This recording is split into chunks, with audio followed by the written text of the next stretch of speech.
জানাবো আজকের বাছাই করা গুরুত্বপূর্ণ 20টি তাজা সংবাদ। শুরুতেই দেখে নেব আজকের সংবাদ শিরোনাম। প্রতিদিন নিয়মিত সঠিক খবর পেতে হলে আমাদের এই চ্যানেলটিকে সাবস্ক্রাইব করে আমাদের পাশে থাকবেন, আর ভিডিওতে একটি করে লাইক করতে একদম ভুলবেন না। পার্থ মুকুল চাপ দিতেন বেআইনি নিয়োগের জন্য, কোর্টে সাক্ষ্য দিলেন এসএসসির প্রাক্তন চেয়ারম্যান। রামপুরহাটে নিহত ছাত্রীর বাড়িতে অধীর আশিস হাত পা এখনো মেলেনি, সিবিআই তদন্তের দাবি। ভারতের প্রধানমন্ত্রী দুর্বল, H1B ভিসার দাম বাড়তেই মোদীকে আক্রমণ রাহুলের। পুজোর সময় নিজের এলাকায় থাকুন, মন্ত্রীদের কড়া নির্দেশ মুখ্যমন্ত্রীর। পশ্চিমবঙ্গে ভোটের আগে বড় চমক, বিজেপির তারকা প্রচারকদের তালিকা নিয়ে তুঙ্গে জল্পনা। ভুয়ো ভোটার তালিকা সংক্রান্ত অভিযোগে কংগ্রেসের দাবির অনেকটাই স্বীকার করল নির্বাচন কমিশন। মহালয়ার দিনই বছরের শেষ সূর্যগ্রহণ, 7 সকালে ভুলেও করবেন না এই কাজ। মুর্শিদাবাদে খেলা ঘোরালেন অধীর, তৃণমূলের ঘর ভেঙে কংগ্রেসের যোগের হিড়িক। পুজোর আগে কি ঘোষিত হবে রাজ্য কমিটি? বঙ্গ বিজেপিতে শুরু নতুন খেলা, সামনে এলো সম্ভাব্য নামের তালিকা। বাংলায় এসআইআর নিয়ে অখুশি দিলীপের বিস্ফোরক মন্তব্য। হিজাব নিয়ে পিতৃপক্ষে পুজো উদ্বোধনে মমতার বার্তা বিশেষ সম্প্রদায়কে, তোপ শুভেন্দুর। পুজোর আগেই সাংগঠনিক রদবদল, একাধিক জেলায় নতুন সভাপতি বাছল তৃণমূল। সারা ভারতে ছড়াচ্ছে মগজ খেকো অ্যামিবা, বাঁচতে কি করবেন? কত ভোটে হারবে তৃণমূল? তোলপাড় ফেলা হিসেব পেশ শুভেন্দুর। ক্লাবে মমতার ছবি টাঙাতে হবে, না হলে অনুদান বন্ধ, পুজো কমিটিগুলিকে সাবধান করলেন তৃণমূল বিধায়ক। তুলনাই হয় না, আমাদের পাড়া আমাদের সমাধান প্রকল্পের প্রশংসায় পঞ্চমুখ সিপিএম নেতা। আসলে চন্দ্রনাথকে খেলাচ্ছিল ইডি, এতদিন কেন গ্রেফতার করেনি? প্রকাশ্যে এলো সত্যটা।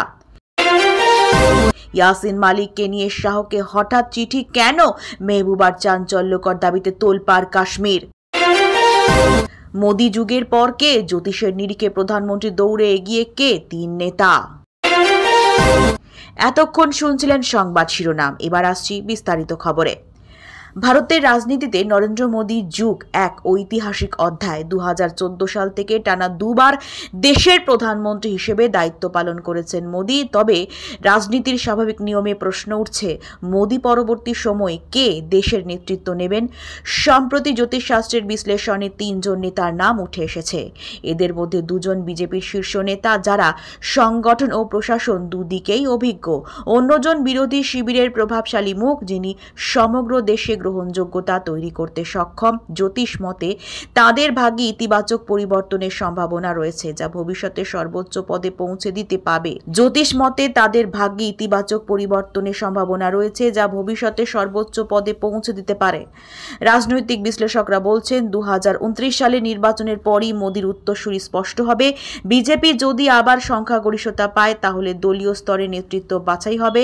তবে বিরোধীরা যদি জোট করে ক্ষমতা দখল করে, তাহলে সেই শিবির থেকে নতুন মুখ উঠে আসবে। ফলে মোদী পরবর্তী প্রধানমন্ত্রী কে হবেন তা নিয়ে এখন থেকেই চর্চা শুরু হলেও আসল সময়ই উত্তর দেবে।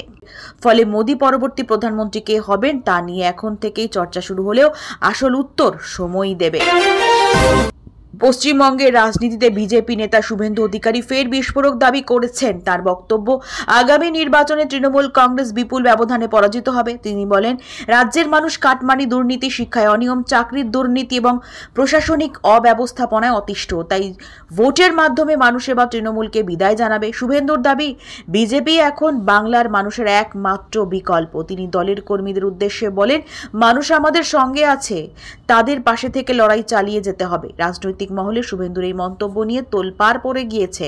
কেউ বলছেন এটি কেবল কর্মীদের মনোবল বাড়ানোর কৌশল, আবার কেউ মনে করছেন সত্যি গ্রামীণ স্তরে তৃণমূলের বিরুদ্ধে ক্ষোভ বাড়ছে। যদিও তৃণমূল শিবির এই বক্তব্যকে ভিত্তিহীন বলে উড়িয়ে দিয়েছে।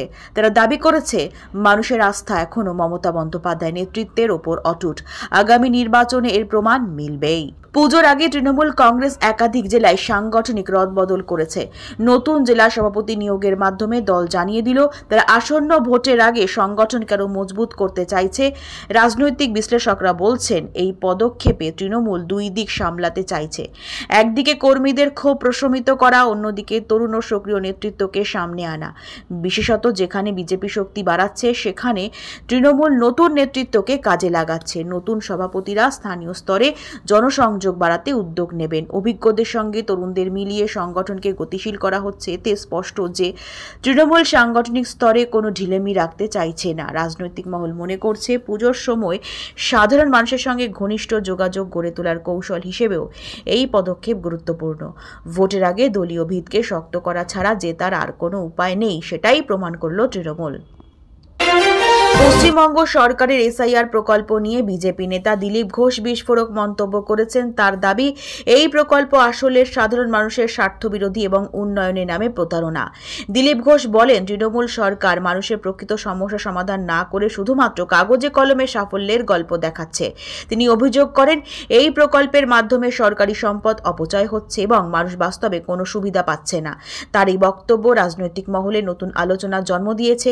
অনেকেই মনে করছেন দিলীপ ঘোষের এই মন্তব্য আসন্ন নির্বাচনের আগে বিজেপির কৌশলগত পদক্ষেপ, যাতে সরকারের প্রকল্পগুলিকে প্রশ্নবিদ্ধ করে জনমনে অসন্তোষ তৈরি করা যায়। তৃণমূল অবশ্যই অভিযোগ উড়িয়ে দিয়ে দাবি করছে, এসআইআর প্রকল্পে বহু মানুষ উপকৃত হচ্ছেন এবং বিরোধীরা ভিত্তিহীন সমালোচনা করছে। ফলে এই ইস্যুতে আগামী দিনে রাজনৈতিক লড়াই আরও তীব্র হবে বলে মনে করা হচ্ছে। বঙ্গ বিজেপিতে রাজ্য কমিটি ঘোষণাকে ঘিরে ব্যাপক জল্পনা শুরু হয়েছে। খবর অনুযায়ী সম্ভাব্য নামের একটি তালিকা ইতিমধ্যেই উঠে এসেছে। রাজনৈতিক মহল মনে করছে এই তালিকা প্রকাশের মাধ্যমে বিজেপি অভ্যন্তরীণ দ্বন্দ্ব মেটাতে চাইছে। একদিকে পুরনো অভিজ্ঞ নেতাদের গুরুত্ব দেওয়া হচ্ছে, অন্যদিকে নতুন তরুণদেরও নেতৃত্বে আনা হচ্ছে। বিজেপির কৌশল স্পষ্ট, সংগঠনকে মজবুত করা ও দলীয় কর্মীদের মধ্যে উৎসাহ ফিরিয়ে আনা।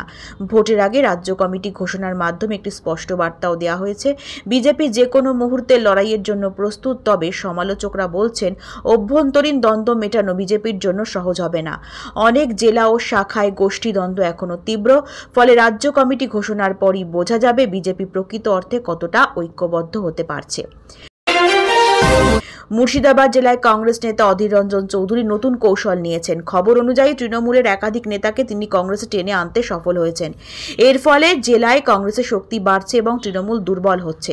রাজনৈতিক মহল মনে করছে অধীর চৌধুরী এই পদক্ষেপের মাধ্যমে রাজ্যের কংগ্রেসকে নতুন করে শক্তি যোগাতে চাইছেন। বিশেষ করে যেখানে তৃণমূলের প্রভাব বিস্তার বেশি, সেখানেই এই ভাঙন কৌশল কাজে লাগানো হচ্ছে। ভোটের আগে এই ধরনের যোগদান রাজনীতির সমীকরণ পাল্টে দিতে পারে। অধীরের দাবি, মানুষ তৃণমূলের শাসনে বিরক্ত, তাই তারা কংগ্রেসকেই ভরসা করছে। তৃণমূল অবশ্য বলছে কয়েকজন চলে গেলে দলের কোনো ক্ষতি হবে না। তবে বাস্তবে দেখা যাচ্ছে মুর্শিদাবাদে অধীরের প্রভাব ধীরে ধীরে বাড়ছে। এই বছরের শেষ সূর্যগ্রহণ পড়েছে মহালয়ার দিনেই। জ্যোতিষশাস্ত্র অনুযায়ী সূর্যগ্রহণের সময় সাত সকালে মানা হয় এবং এই সময়ে নানা বিধিনিষেধ থাকে। এই বছরের শেষ সূর্যগ্রহণ পড়েছে মহালয়ার দিনে। জ্যোতিষশাস্ত্র অনুযায়ী সূর্যগ্রহণের সময় সূতককাল মানা হয় এবং এই সময় নানা বিধিনিষেধ থাকে। বিশেষজ্ঞরা জানিয়েছেন, সূতককালে কোনো শুভ কাজ করা উচিত নয়। মন্দিরে পুজো বা ঘরে মঙ্গল কাজ এড়িয়ে চলতে বলা হয়।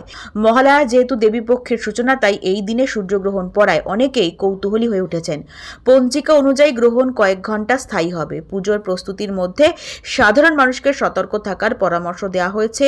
জ্যোতিষী বলছেন, গর্ভবতী মহিলাদেরও বিশেষভাবে সাবধান থাকতে হবে। তবে বিজ্ঞানীরা জানাচ্ছেন, সূর্যগ্রহণ এক প্রাকৃতিক ঘটনা, এর সঙ্গে কুসংস্কারের সম্পর্ক নেই। তবুও ধর্ম বিশ্বাস অনুযায়ী সূতককাল মানা হবে। ফলে মহালয়ার দিন গ্রহণ ঘিরে মানুষ ও ধর্মীয় মহলে নানা উৎসাহ লক্ষ্য করা যাচ্ছে। ভোটের আগে বিজেপি তারকা প্রচারকদের তালিকা প্রকাশ করেছে। এই তালিকায় কেন্দ্রীয় নেতৃত্ব থেকে শুরু করে রাজ্যের গুরুত্বপূর্ণ নেতাদের নাম রয়েছে। রাজনৈতিক মহলে তীব্র জল্পনা চলছে, কারণ এদের মধ্যে কয়েকজন জনপ্রিয় মুখ বাংলায় প্রচারে আসলে ভোটে বড় প্রভাব ফেলতে পারেন। বিশেষত প্রধানমন্ত্রী নরেন্দ্র মোদী ও স্বরাষ্ট্রমন্ত্রী অমিত শাহ যদি প্রচারে আসেন, তাহলে কর্মী ও সমর্থকদের মনোবল অনেক গুণ বেড়ে যাবে। এছাড়া অন্য তারকা প্রচারকরাও গ্রামীণ স্তরে প্রভাব ফেলতে পারে। সমালোচকরা অবশ্য বলছেন, শুধুমাত্র তারকা প্রচারক দিয়ে ভোট জেতা যায় না, মানুষের আস্থা অর্জন করাই আসল। তবে বিজেপি মনে করছে বড় মুখদের প্রচার নির্বাচনে বাড়তি সুবিধা এনে দেবে। ফলে এই তালিকা প্রকাশের পর থেকে রাজনৈতিক মহলে উত্তেজনা তুঙ্গে। মুখ্যমন্ত্রী মমতা বন্দ্যোপাধ্যায় স্পষ্ট নির্দেশ দিয়েছেন, পুজোর সময় প্রতিটি মন্ত্রীকে তাদের নিজ নিজ এলাকায় থাকতে হবে। তিনি বলেছেন, উৎসবের সময় সাধারণ মানুষের পাশে দাঁড়ানোই সরকারের আসল দায়িত্ব। মন্ত্রীদের উদ্দেশ্যে বার্তা দিয়ে মুখ্যমন্ত্রী জানান, শুধু মঞ্চে বক্তৃতা নয়, এলাকায় গিয়ে মানুষের সমস্যার কথা শুনতে হবে। রাজনৈতিক মহলে এই নির্দেশকে গুরুত্বপূর্ণ বলে মনে করা হয়েছে, কারণ পুজোয় মানুষের ভিড় বেশি থাকে, আর এই সময় জনসংযোগ করলে ভোটের আগে ইতিবাচক বার্তা দেয়। প্রশাসনিক দিক থেকেও এটি জরুরি, কারণ দুর্গাপুজোর ভিড় নিয়ন্ত্রণ ও নিরাপত্তা নিশ্চিত করতে মন্ত্রীদের সক্রিয় ভূমিকা দরকার। বিশ্লেষকরা বলছেন, মমতা এই পদক্ষেপের মাধ্যমে দুই দিক সামলাতে চাইছেন, রাজনীতি ও প্রশাসন।